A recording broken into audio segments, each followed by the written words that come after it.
So good to be back with you. We took a week off last week. I think it's the first week in practically 2 years that we haven't been together. So happy holidays, happy New Year, and nice to be back with you. And I am going to, in a sense, continue the current lecture series. We'll see how far we get today. But I do want to, because today is the first day of a new year, also spend some time reflecting back on the year that's passed and speculating a little bit about the year to come. And so using on the one hand, long and short term perspective lens for looking at politics, but also the kind of hope and dismay lenses. Were there things in the last year, things in the coming year that give us long-term guarded optimism about the future of American politics? Are there things that give us short-term grounds for caution or dismay? So having said all of that, let's jump right in and start by looking backward at 2021, the year that's now some 12 hours behind us.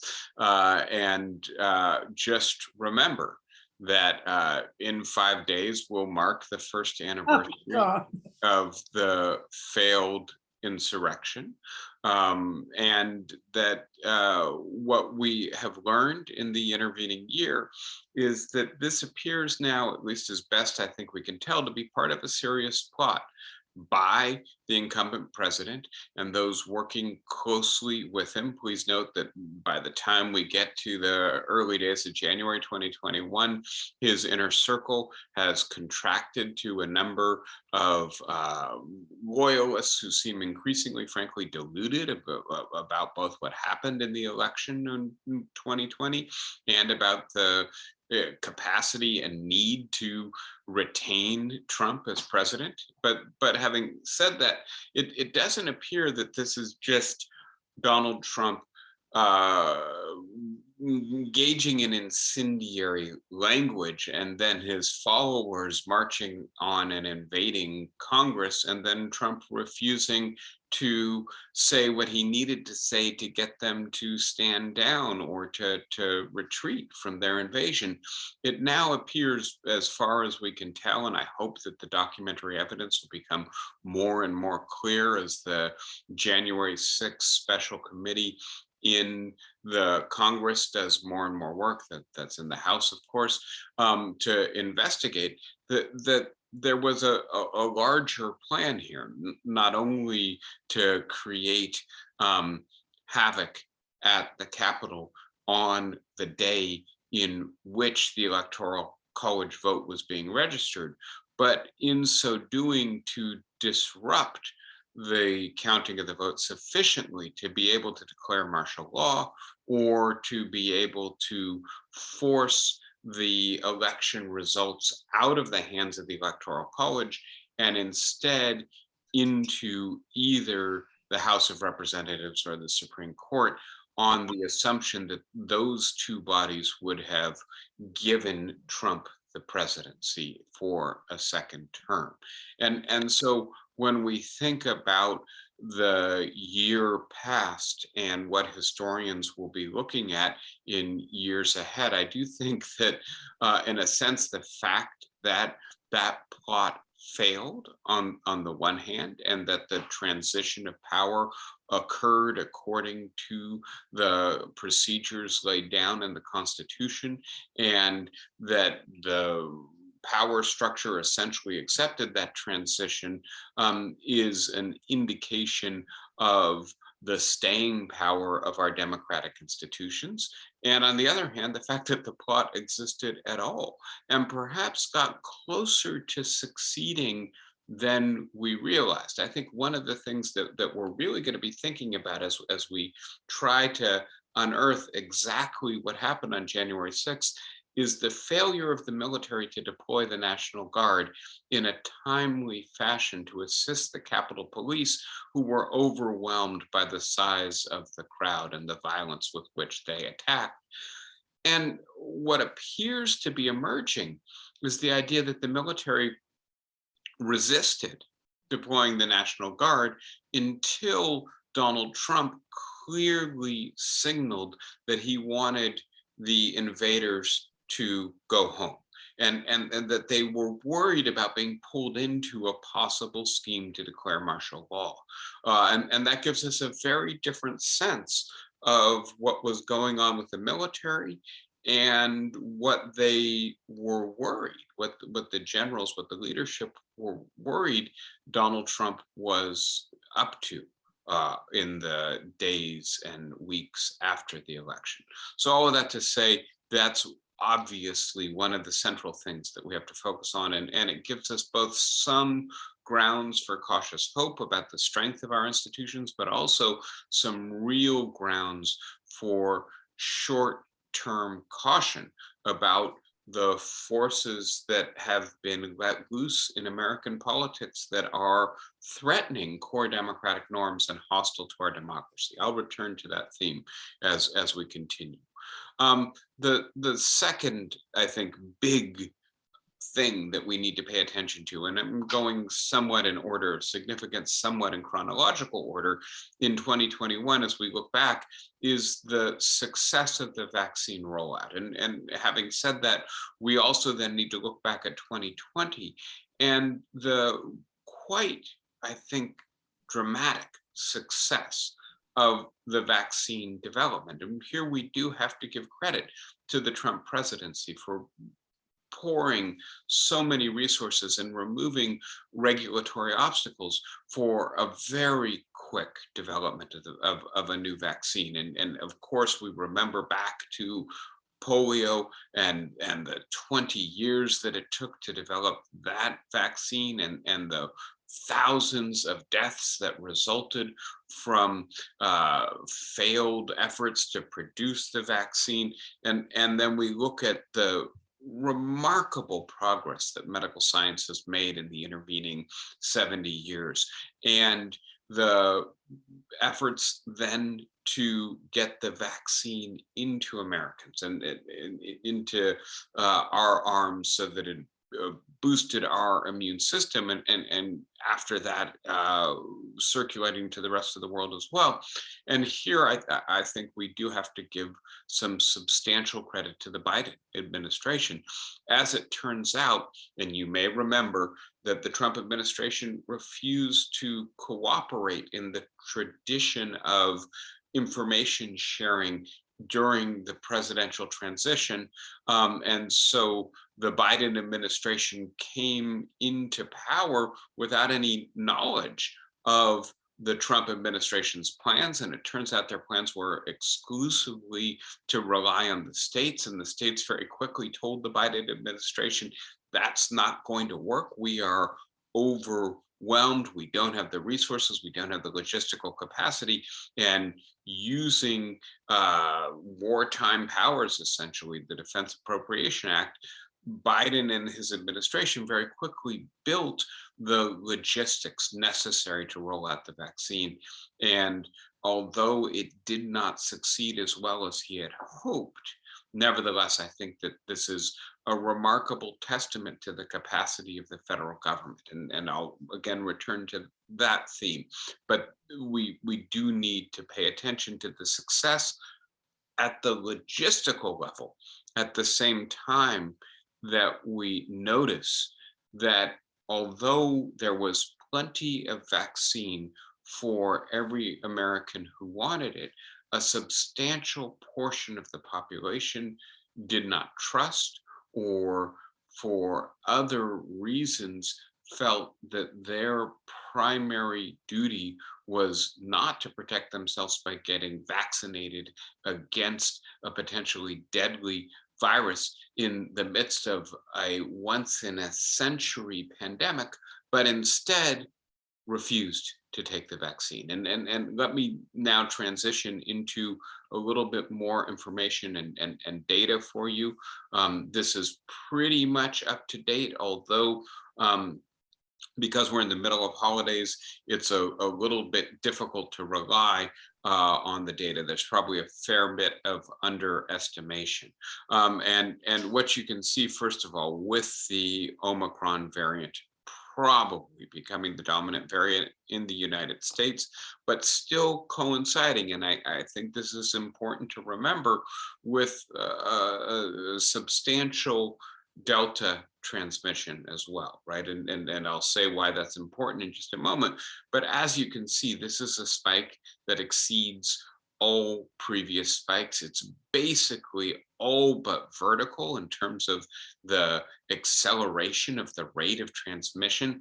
And please note that this data uses averages, right, over the course of a couple weeks, and probably there were something like 500,000 new cases in the United States yesterday and the day before. And that reflects, on the one hand, wintertime travel, and on the other hand, the fact that more and more people are indoors, and finally, the fact that we have a new and highly contagious variant afflicting us right now.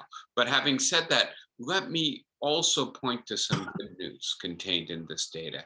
And I think it can be a little bit hard to detect if you pay attention only to the rate of transmission, but you can see the rate of hospitalization is basically less than a tenth of the rate of new transmission, and the death rates are actually down.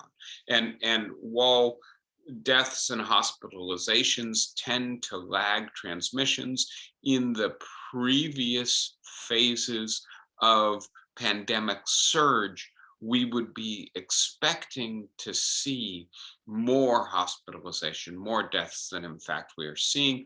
This is clearly the case in South Africa and Britain and Scotland, England, places that are a little further ahead of us in terms of their Omicron surge.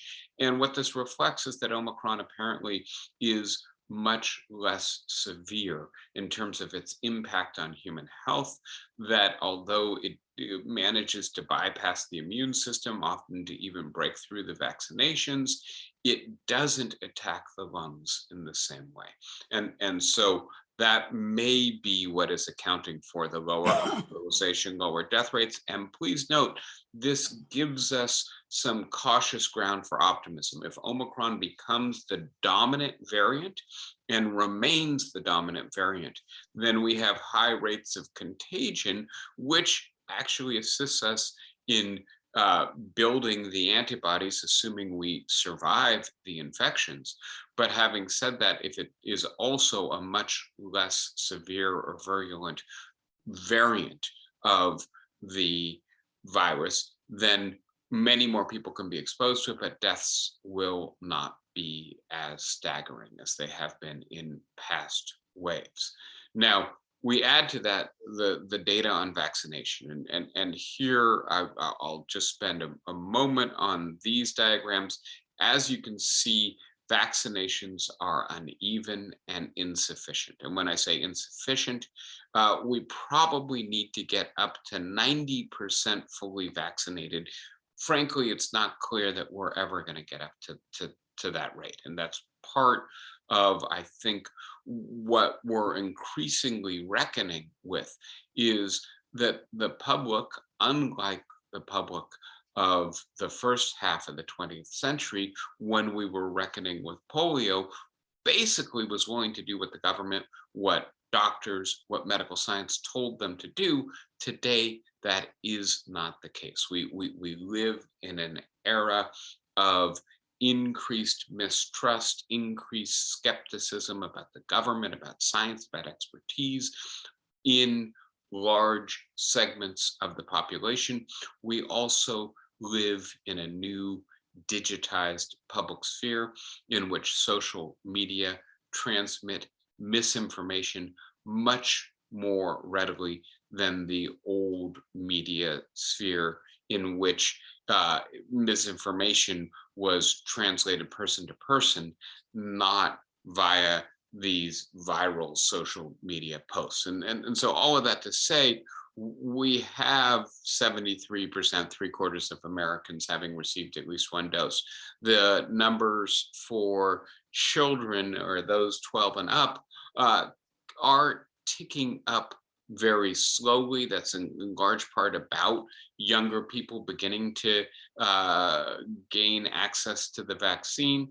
But full vaccination rates for everyone under 65 are still lower than where they need to be. And not only that, the willingness of the public to comply with what medical science thinks is the best policy for containing the virus seems to really have hit a wall. And this is, I think, not only among those who are skeptical of the vaccine or governmental authority.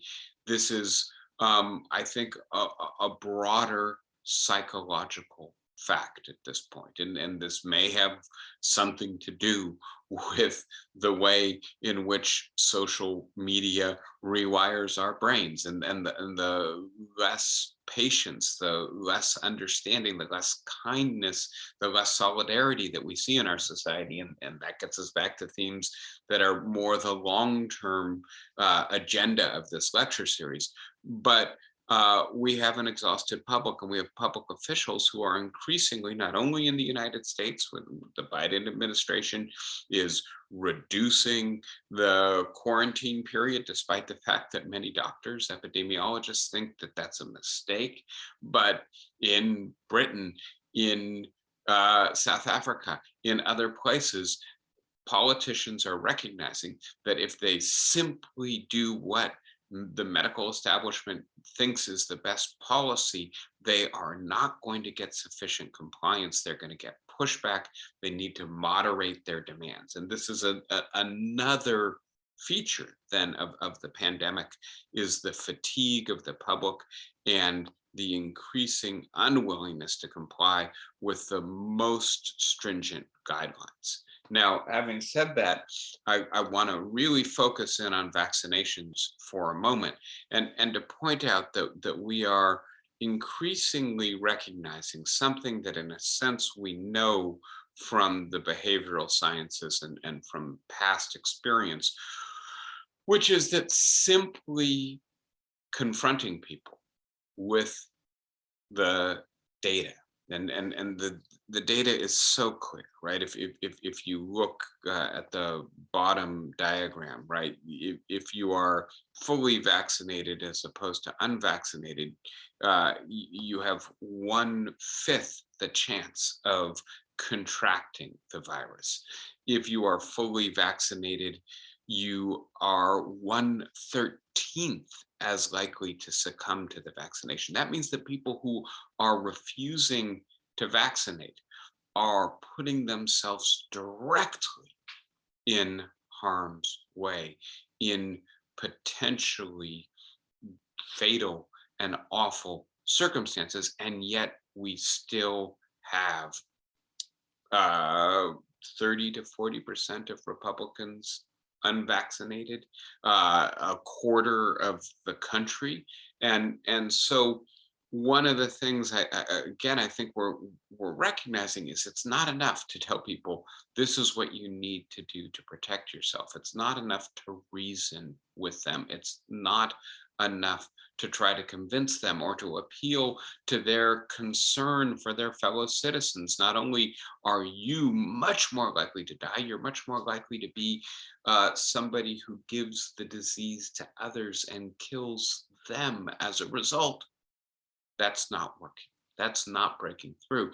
And what is working, and I want to be careful with this, I'll say a little bit more, but what is, it appears, working much better is mandates, right? And so if you tell people you can't go to work, you can't go to a restaurant, you can't go to the movies, to a sporting event, you can't go to your parent teacher conference if you are not vaccinated. People will get vaccinated because they want to go to the movies. They need to go to work. They are not willing to simply forego going out to dinner for the next 6 months or a year or however long this lasts. And so, as you see, the states with vaccine mandates have much higher rates of vaccination than the states without. And again, I want to be as clear about this as possible. The issue is not only the mandate. Of course, the mandates are set as state policy. And part of what we're reckoning with is that this has become a partisan issue and that it has become part of Republican Party orthodoxy that mandates interfere with liberty, right? And so, as you can see, the red states are the states with the lowest rates of vaccination. I don't have the diagram in front of me at the moment, but they're also the states least likely to have vaccine mandates in place. And so Biden is trying to nationalize this. This will go in front of the Supreme Court probably next week with a national federal mandate for employers who have 100 or more employees. And if the Supreme Court upholds that mandate, we may see another uptick in vaccination. But all of this to say, we are learning something about the 21st century in 2021. You need incentives to get us where solidarity, reasoning, mutual concern, even self-preservation won't get us. And I think that's a really important lesson as we look back on the year and about vaccine resistance. And please note, it's also disinformation, and it's disinformation that is promulgated by major news organizations and leaders in one of our two main political parties. It's coming out of our central institutions, not from the crazy margins, right? And so this again, I think is part of when we look back at this year, something that is really becoming clear. All right, so I'm kind of going in both chronological order and order of importance. I'm going to shift for a moment to the economic recovery. And I think one way to capture how remarkable the economic recovery is to note that the US economy grew faster than the world economy by a margin that is greater than it has been for the last 50 years, right? And so the US economy is growing much faster than the European economy, but it's also growing, looks like perhaps even faster than the Chinese economy, which has really not happened for 60 or 70 years, right? 4 million jobs have been created, 5 million jobs were lost in a flash in the late winter, early spring of 2020. So we're not all the way back yet, but that's quite remarkable for a single year. To put it in perspective, that's more jobs than were created in 12 years under Republican presidents in the entire 21st century, right? And so remarkable job creation. The rate of economic growth will probably be revised upwards for 2021, but it's clearly over 6% already. Productivity has increased, wages are up. All of this indicates, and I will speak more to this in just a moment, that the legislation that was passed in 2021, especially the American Rescue Plan, was successful in stimulating the economy. And to be clear, this built on the stimulus packages of the Trump administration. And so it's a succession of federal legislation and initiatives that increased unemployment benefits, that allowed employers to borrow or get grants from the federal government to retain their employees, that gave increased tax credits for children. etc. The moratorium on evictions, the moratorium on student loan repayment, all of this increased economic security, put cash into the economy, has very much blunted the strong downward pressure that the pandemic has created on the economy. Having said all of that, let me also underline that 2021, although there's a lot of good economic news, faced very strong headwinds. Inflation was nearly 7%. Again, we're lacking data. We will hopefully get a clearer picture on this soon, but the worst inflation in over 50 years. And I think one of the things that sometimes puzzles people is how can this have been such a remarkable economic recovery, and yet Joe Biden's approval ratings be so low and most Americans' opinions of the economy be so dour. And I think the simple explanation is that people do not simply evaluate the economy based on what their last paycheck was or whether or not they were able to meet their bills last month. We are forward looking creatures. One of the ways to put this is it's hard to enjoy lunch if you don't know whether or not you're going to have dinner, right? And inflation undermines wage increases. And in important categories of work, inflation is actually exceeding wage growth, right? And so the wages are growing, the actual value, what it can purchase if you're trying to buy gasoline or heaven forbid a new car or trying to pay your rent may in fact eat up whatever increase in wage you've had. And there's also this sense of economic fragility. How long will the economy continue to hum? How long will the savings from the unemployment benefits last? How long will the moratorium on eviction last? It's expired. How long will the moratorium on student loan repayment? Remember, that's $1.7 trillion Americans owe in student loans. And we now know that it's going to be extended through May. But having said that, eventually, you're going to have to pay that back rent. Eventually, you're going to have to start repaying your student loans. And there is serious anxiety that although the economy is strong, it will still leave many people vulnerable, precarious, unable to meet all their needs. All right. Next factor, and closely related to these economic factors, and by the way, I'm sure you know, I see there's one question in the chat. Let me see if I can find that. It's from John. He says it is striking that hospitalization rates are worse in high vaccination blue states compared with low vaccination red states. And then he says no idea why. And I think part of what we're seeing, John, is that the rate of transmission in the early phase of a surge has a lot to do with the physical conditions in which people live.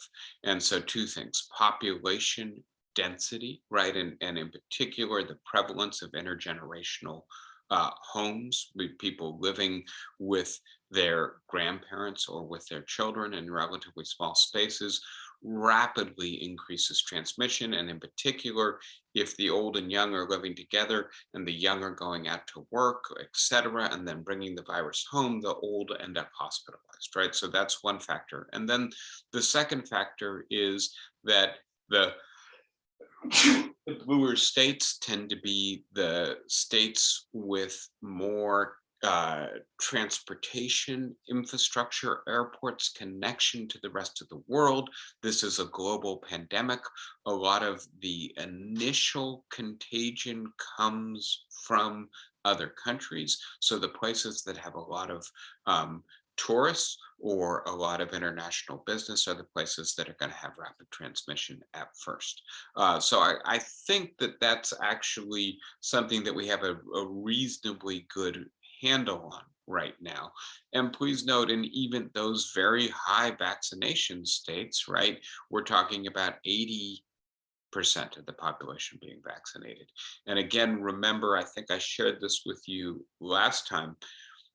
I had misunderstood this. I had assumed that in a sense there was a direct linear correlation between the rate of vaccination going up and the rate of transmission going down. It turns out that that is not correct, that this is much more a kind of threshold event. Transmission can be just as high in a community with 75, 80% vaccination and a community with 60% vaccination. It's not until you reach herd immunity, which depends in part on how readily transmitted the virus is, right? So now we're saying 90%. We used to say 70%. Apparently, the Omicron variant is so much more contagious that we've got to get up to 90% either vaccination or previous infection so that the immune system recognizes and fights off the bug so you don't transmit it. And so in a sense, the fact that the vaccination rate is higher someplace doesn't mean that the transmission rate should be lower. I think that's important to see. That doesn't affect hospitalization directly, but it affects it indirectly. All right, so thank you, and please keep the questions coming. If you have them, just unmute and ask if you don't want to put it in the chat bar. So next point, slender majority leads to legislative success, right? And please note, I think that this is increasingly true of American politics. It's only in conditions of one-party dominance that much legislation occurs. And I don't think you could call what the Democrats had in 2021 dominance, but they did have a slender majority. And I think in a sense, one of the pundits put it that Biden and the Democrats played a bad hand well, right? They had exact parity in the Senate, 50-50. And without any Republican support, they got the American Rescue Plan passed. And then I think even more remarkably, they got 16 Republicans in the Senate, a dozen in the House to support the infrastructure plan, something that had eluded both Trump and Obama and George W. Bush got passed by Biden in the midst of this highly fractious environment. And please note also that Biden will end his first year as president having appointed more members of the federal judiciary than any other president in their first term. And again, that's because of this slender majority. And so again, quite remarkable success. And yet we also have to focus on the fact that the most important piece of Biden's domestic agenda has failed, the Build Back Better bill. And this is something new since the last time we spoke. And so let me just talk about this for a minute with you. And I went and I dredged up an old image of Joe Manchin. When I say old, this is from the first time he ran for the Senate. So it's, I think, over 10 years ago. And it's one of his most popular advertisements, television advertisements. It's actually one he reprised in his most recent campaign. And it starts out by showing him endorsed by the NRA in his hunting jacket with his hunting rifle. And then he shoots on a target panel Barack Obama's cap and trade legislation, right? And so he says, if you elect me to Congress, to the Senate, I will represent West Virginia. And if you read the statement he made when he withdrew his support from the Build Back Better bill, it's very clear that he does not think he can support this legislation in West Virginia. And I think there is something to be said for that. But I think we also maybe missed something in looking at Joe Manchin's support for this. And so let's look at the legislation here for a moment. And let's begin by noting, right, that it passed the House without a single Republican member voting for it, and that it has substantial climate and environment provisions in it. Now, at Joe Manchin's insistence, all penalties, all regulations were withdrawn. So it is trying to do its work exclusively through incentives, for instance, tax credits for renewable energy, as a way to get people to put solar on their houses or get people to convert over to um, electrical vehicles. And one of the things I think that is worth noting about Joe Manchin is he got more money from the fossil fuel industry than any other member of the US Senate. And he has been consistently opposed to environmental legislation throughout his time in Congress. And that is why I went back and found this old ad with him shooting a cap and trade legislation bill, which of course is a market-based plan.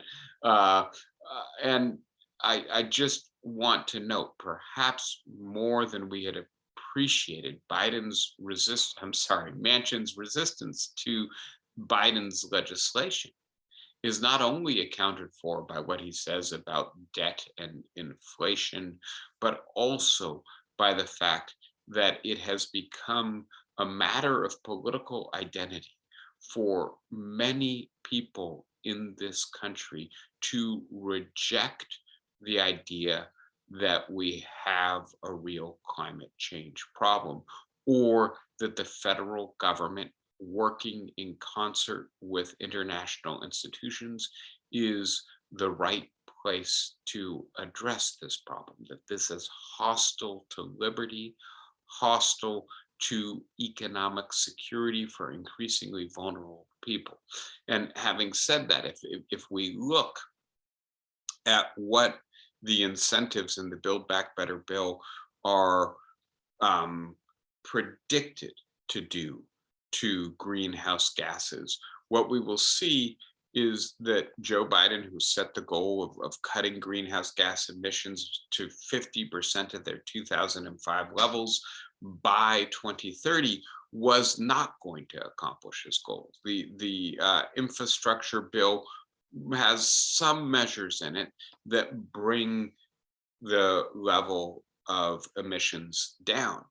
But having said that, the Build Back Better bill had a lot more provisions in it and would have allowed the United States to get to that goal by 2035, not by 2030, 5 years late, but certainly much better than where we had been or will be headed if this legislation is not passed. And so, although, of course, we do want to focus on the idea that there was $800 billion in this bill for alleviating childhood poverty and economic insecurity in families with young children. There was 400 billion for healthcare, which remains one of the largest drags on people's ability to make ends meet in this society. There was also $500 billion for the climate and the environment. And the result is that now, if Les Manchin can be brought back to the table, and I have no idea whether there's any way to rescue or resurrect this plan at this point. The Biden environmental agenda has been dealt a fatal blow, as has his domestic agenda. I will note that, of course, a fair bit of this has to do with Biden's collapsing popularity. He is now the most unpopular president at this point in his presidency, except, of course, for Donald Trump. But having said that, I also want to point out the dilemma that Biden faced, and I've quoted Thomas Jefferson here, who once noted that it was problematic to force great innovations on the basis of slender majorities. And it's hard to imagine a more slender majority than the Democrats had in the Senate. And yet they tried to pass one of the most ambitious domestic spending and safety net bills that has been offered in the United States in several generations. And so you might ask why? Well, why take this approach? And I think there are two things you've got to notice. The first is that they needed to do this via reconciliation, which is to say, to get over or around the filibuster, they had to throw all of this stuff into one bill and pass it as a reconciliation bill so that it couldn't be filibustered, right? And so the rules of the Senate are at this point serious impediments to legislating on the part of either party, but especially to the Democrats, because they tend to have a more ambitious legislative agenda. But in addition to that, I think it's worthwhile noting that Joe Biden understands, if I have it right, that part of the reason that Donald Trump has a stranglehold on the Republican Party is that so many people are angry at the federal government, at the establishment, at the mainstream media, because they have become so economically vulnerable over the last 50 years. And that, in a sense, in order to address the root of the problem in American politics, you need to try to use federal power to make people less vulnerable, less precarious. And that's what this bill was designed to do.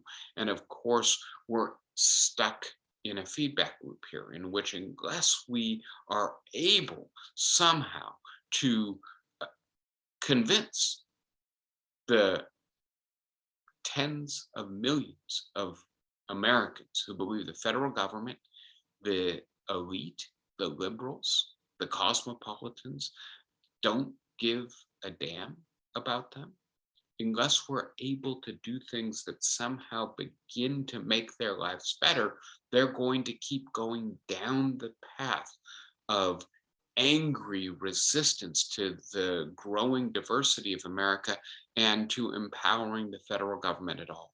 And so Joe Biden faced that dilemma. He tried to address it with this legislation. This legislation, it appears, is dead in the water. And so this, I think, is another of the big stories of 2021, is the kind of dilemma that the United States faces right now. Now, a couple questions that come out of this, and I'll say more about this in a moment. One of them is whether Joe Biden has constrained his use of executive power in order to try to convince Manchin to play ball. And if he gives up on working with Manchin, whether it might now be the case that Biden will be, in a sense, liberated to use executive power more liberally to accomplish some of his goals. Obviously, executive power pales in comparison with legislative power to accomplish these goals, but he may, in fact, be empowered somewhat. Secondly, as I just said, the filibuster, the narrowness of the Democratic majority, the likely transience of it as well, the fact that it seems quite likely that the Republicans will regain control of Congress in 2022, all of this led to this fairly desperate strategy. And I think it's not on my list. It should be. One of the big stories of 2021, of course, is mistrust of the election. And this comes back to, right, the extreme polarization of public opinion, the fact that it appears that 2/3 of Republicans, when polled, say they do not believe Biden actually won the election. That a big issue in 2021 is the success of legislation at the state level designed to change the way in which election votes are counted, to increase gerrymandering, to make it more difficult to vote.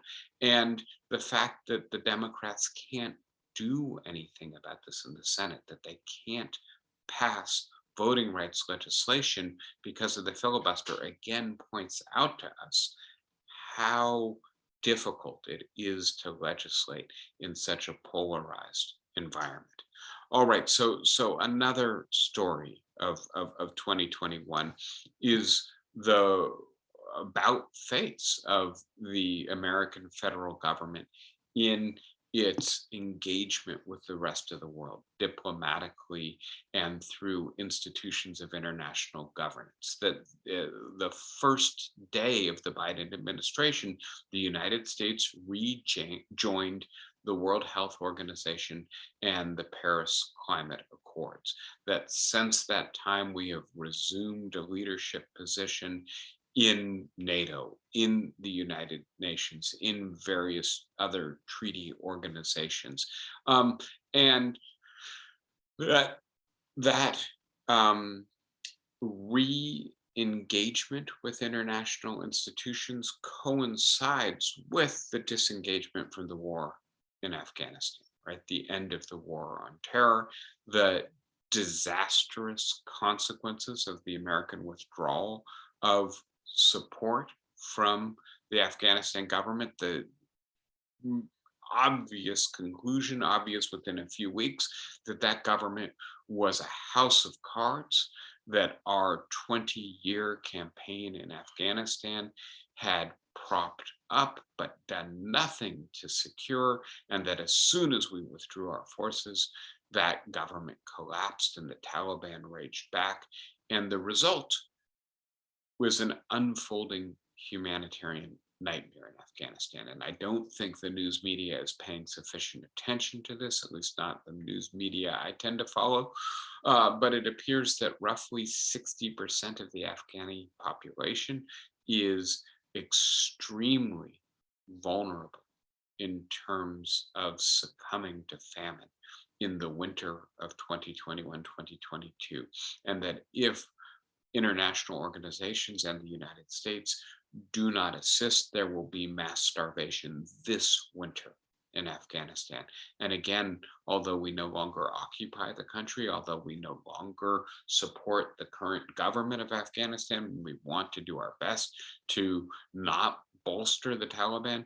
We do have a moral obligation to the people of Afghanistan that results from the fact that we did occupy their country for 20 years. Now, there are other issues in international relations, which again, I think if we look back at 2021, we're going to have to pay a lot of attention to. Among them, the ongoing tensions with China, which is becoming an increasingly assertive regional power and a increasingly powerful and authoritarian surveillance state, and also obviously the mounting of Russian troops at the border with the Ukraine, and the question of whether or not we have sufficient leverage or are willing to do Putin's bidding in order to prevent the Russians from invading. And I think in putting this in historical perspective, one of the things we notice is that diplomacy and international institutions are not on off buttons. Yes, we can rejoin these treaty organizations the day a new president comes into office. But that doesn't undo the long-term drift in American foreign policy that's set in the previous 4 years, or the ways in which Russia and China were able to bolster their power internationally as the United States became more isolationist and unilateral in the Trump era.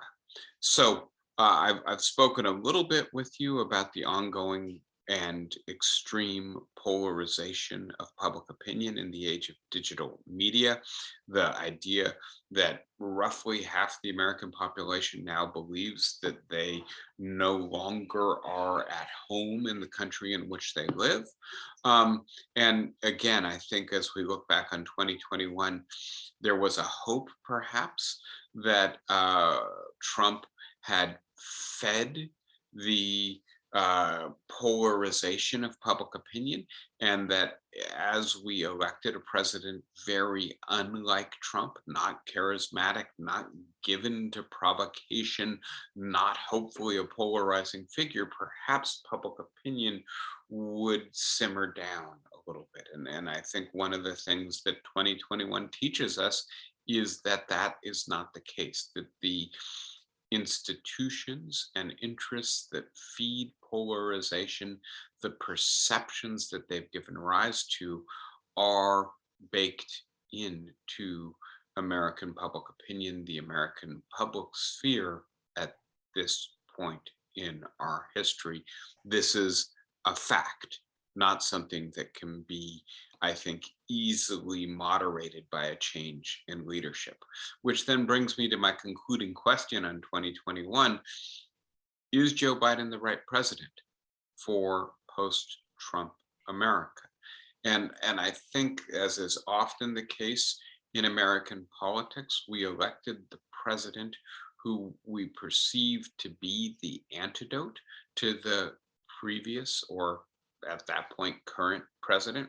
Trump could have won, could have then been in power for another 4 years. And clearly that was a catastrophe in the making that we had to avoid. But having said that, the president we elected may not have been best suited to governing in the wake of Donald Trump. And I think, right, Joe Biden had failed several times before to gain the presidency.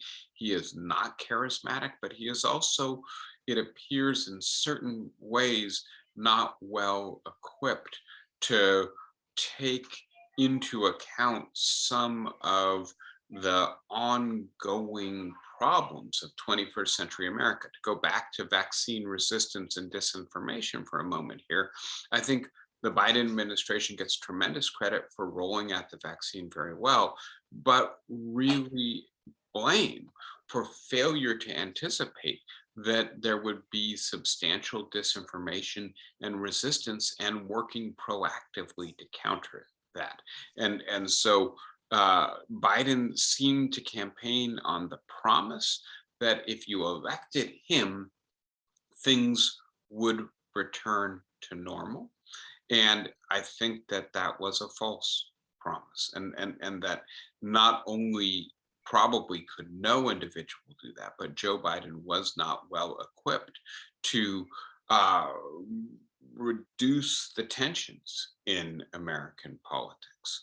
So with that under my belt, let me turn very quickly in the few minutes we have left to 2022. And I'm going to be much more summary on these points, in part because they're speculative.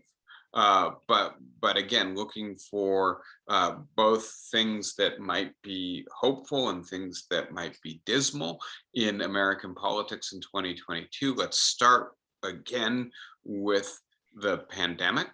And here I think that what we're seeing with Omicron, for instance, in South Africa, is very hopeful, which is that because it is a much less severe but much more contagious strain of the variant, as it becomes the dominant strain, if it becomes the dominant and remains the dominant strain, it might substantially reduce the public health risks from the pandemic and gradually spread immunity, and perhaps get us back to the point where this is endemic, more like the flu, something that pops up occasionally but is not going to disrupt our society, our lives, our social circles across years. Having said that, I think one of the things that is absolutely clearly problematic is the global failure of vaccination. And so there are large swaths of Africa, important regions in Central America, where the rate of vaccination is 20% or less. It is also the case that the vaccines that are in use in other parts of the world may not be as effective against the Omicron variant. And so we have to, in 2022, face up to the problem of distributing the vaccine to the rest of the globe and overcoming the resistance that we're seeing in the United States, is there in Africa, is there in Europe, is there in places in South America as well. Because if we don't, this virus will continue to mutate, and we're just rolling the dice on whether or not the next mutation creates a variant that is as contagious, more contagious than Omicron, and more virulent, more severe, more deadly. And so this is going to be one of the big issues for 2022. We have elections in 2022. And what is becoming clear is that the Republican Party will be dominated by Donald Trump and by Trumpist politicians, and is poised, as far as we can tell. It's a long way off. Things could change a lot in a month, let alone in 11 months. But it certainly looks right now, based on historical trends, the party that's in control of the presidency tends to lose in the off year election. The unpopularity of Joe Biden and the Democratic Party, that this will be a year in which the Republicans make substantial gains. And the fact that the Democratic margins are so narrow means it's very likely that Trump and the Republican Party will be in charge of Congress at the beginning of 2023. And this then raises the question, and again, to return to some of the complexity here, we have a special investigative committee working in Congress right now trying to figure out what happened in January 6th. It is making progress. We don't know exactly how much progress, because a lot of it is still being held close to the vest. But it does appear over 300 interviews have been conducted, thousands of documents been revealed. The court cases seem to be going mainly in favor of congressional access to the materials held by the National Archives, and it looks like probably Congress will get more information soon. But will the committee be able to complete its work before the Republicans take over? Will they recommend to the Justice Department that there be criminal prosecution? Will the Justice Department actually act on the basis of their recommendations? Those are big questions. Even more deep, I think, when we look at the fact that we're, in this perpetual every other year national election cycle, is there anything in the next decade that can arrest the slide into this asymmetrical politics of existential struggle? And to unpack that phrase for just a moment, almost half the American people believe that they are becoming strangers in their own country, that this is not the America they want to live in, that they're accustomed to living in. And in that circumstance, people view politics not as a question of which party gets to exercise power over the next couple of years, which policy agenda will be pursued, but can my party save my country? And please note that although this is asymmetrical, it's primarily the Republican Party that is sounding the alarm that unless you elect us, America will continue to move in directions that make it a totally different and much less hospitable country. The Democrats are also in a similar pose, right? Which is to say, we are becoming a more diverse country. We're becoming a more cosmopolitan country. We're becoming a less traditional country. And the Republican Party, look at what it's doing with abortion in Texas, is trying to reverse this. Look at what it did in terms of immigration policy during the Trump presidency. So I do think we have to pay attention not only to the kind of partisan horse race aspect of the 2022 elections, but also to the deeper cultural shift that is occurring in our society, in which incompatible visions of America are increasingly being expressed by the two parties. very quickly. Will Trump regain a social media platform, and will this further his influence in American politics and culture? He is starting his own social media company. There's a possibility that Facebook or Instagram will let him back in. And this then will, I think, in part determine whether Trump's influence is indirect, primarily through the people who get elected, by carrying his banner into the 2022 campaigns, or will he have more direct influence as he begins to be able to amplify his message directly on social media?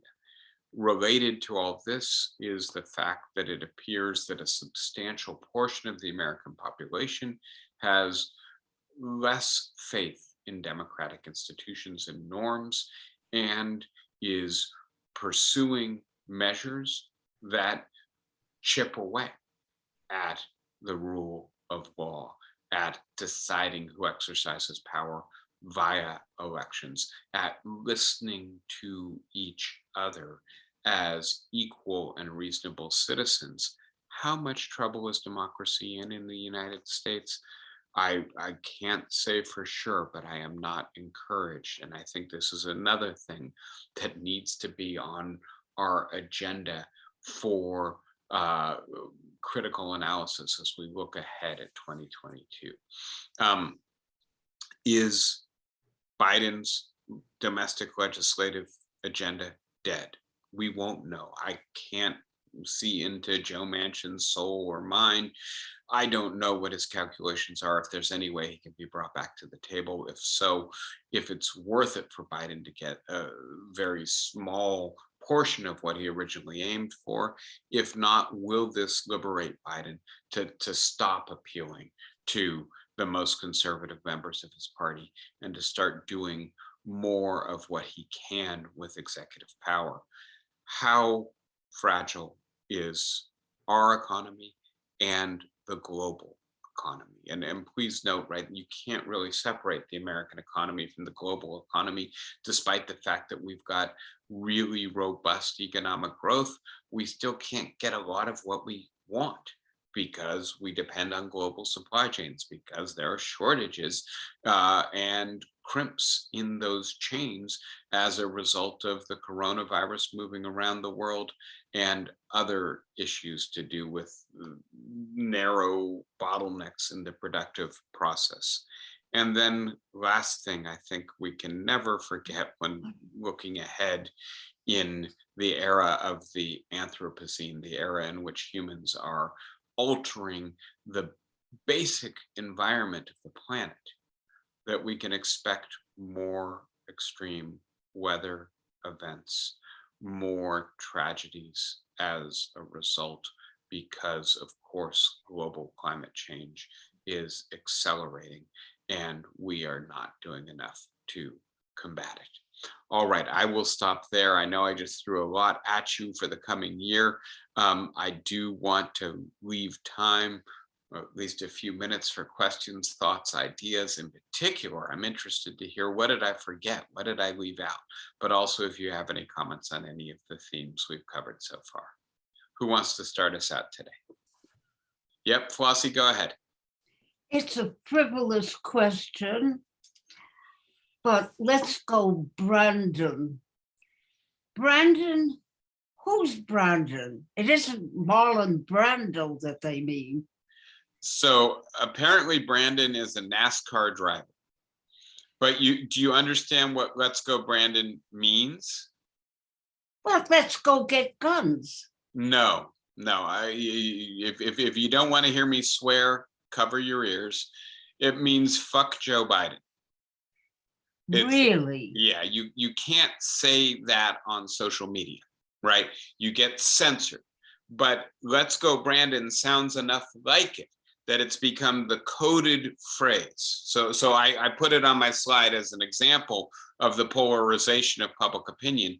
And please remember the outrage when Barack Obama was giving his State of the Union address. I can't remember which member of Congress shouted out, "You lie." right? Oh, And I so, remember that. yeah, and so it I was thought to remember be a major violation of decorum, right? that. And now in a call-in to Joe Biden, a caller says, "Let's go, Brandon." Now you know what that means, right? Thank you so And much. nobody is outraged because that's where we are at this point. Saying up you to the president is just ordinary run-of-the-mill politics. My goodness, we've come a long way, haven't we? Yes, yes, we Thank have. you. Yeah. Now we have Susan Levy in the comment bar saying I left out abortion, and you're absolutely right. I mentioned it briefly with regards to Texas and the kind of agenda that the Republican Party has been pursuing and trying to turn back the clock culturally. Yes. But I think you're absolutely right that it's entirely likely that the Supreme Court will overturn or substantially gut Roe v. Wade in the coming months. And I did put, I don't think I spoke to it on one of the slides, the accomplishments that the Democrats have had given their slender majority. One of them is that Joe Biden in his first year of as president has appointed more members to the federal judiciary than any prior president, right? And that's because they have 50 people in the Senate. And so one of the things that may lead Biden to not use executive power so aggressively is the thought that he doesn't want to drive Joe Manchin out of the Democratic Party in order to be able to continue to appoint federal judges.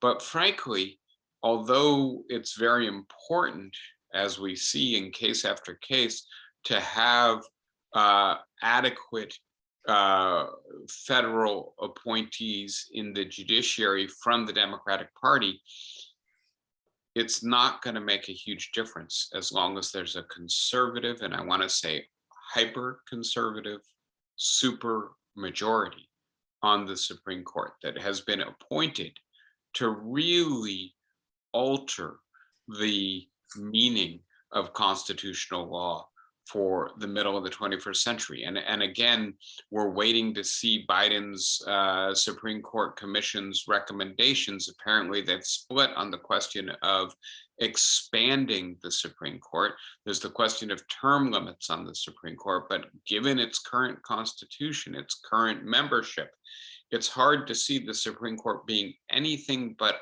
ultra conservative. And so, yes, we're going to face a crisis of reproductive rights in many states for the coming years as a result of a Supreme Court decision that will happen this year, unless something radically different from what most of us expect occurs with regards to abortion at the Supreme Court level.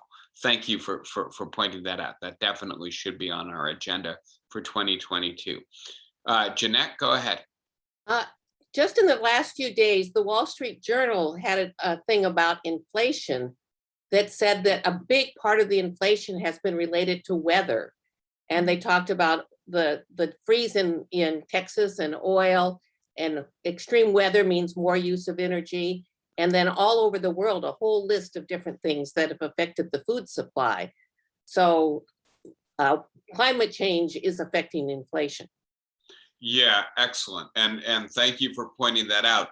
And let me just point out, how intricately interconnected so many of the forces that affect social life in a global world are, right? And so why is it that we have a rise of right-wing populism in European democracies, right? Many of which have been social democracies a generation or two ago. And I think a large part of that has to do with refugee crises, right? And with the influx of, for instance, Syrians into Germany and Scandinavia. And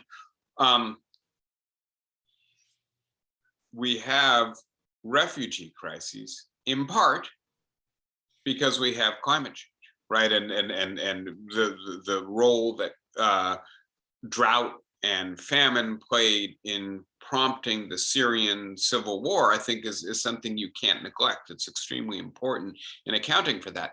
And so right-wing populism in turn has proved to be quite viral, right? And so climate change causing weather events, causing inflation, but also causing refugee crises, causing right-wing populism. The paths of interconnection are complex. And I don't know what 2022 holds in terms of extreme weather. I've pointed out to us that we need to be thinking about that. Might that the effect on inflation moderate if we have different weather in 2022, right? I think one of the big questions for 2022 is whether or not inflation is transient, whether or not the inflation of 2021 is different from the inflation of 1977. And I think there's a good argument to be made that it is, but I think we need more data, we need more information, and there's certain things that we can't predict until we know what happens in 2022 with things like weather. So yes, Jeanette, thank you for bringing that to our attention. Anyone else?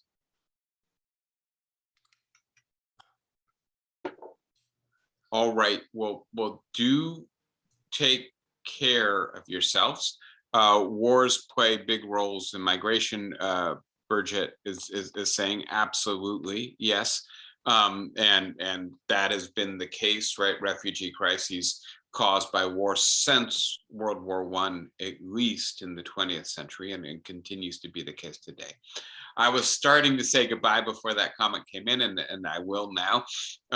Take care of yourselves. I hope that this will be a better year for all of us in terms at least of the pandemic and public health issues. I am cautiously optimistic that it will be, but we're not there yet. The next few weeks are going to get worse, not better, in terms of transmission.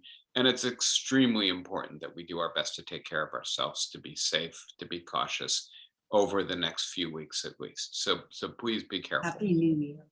Happy New Year, everybody. Take care. See you next week. Thank you. Bye-bye. Thank you. Thank you, David. Thank you, guys. Good to be with you as always. Bye, guys. Happy New Year. Happy New Year. See you next week.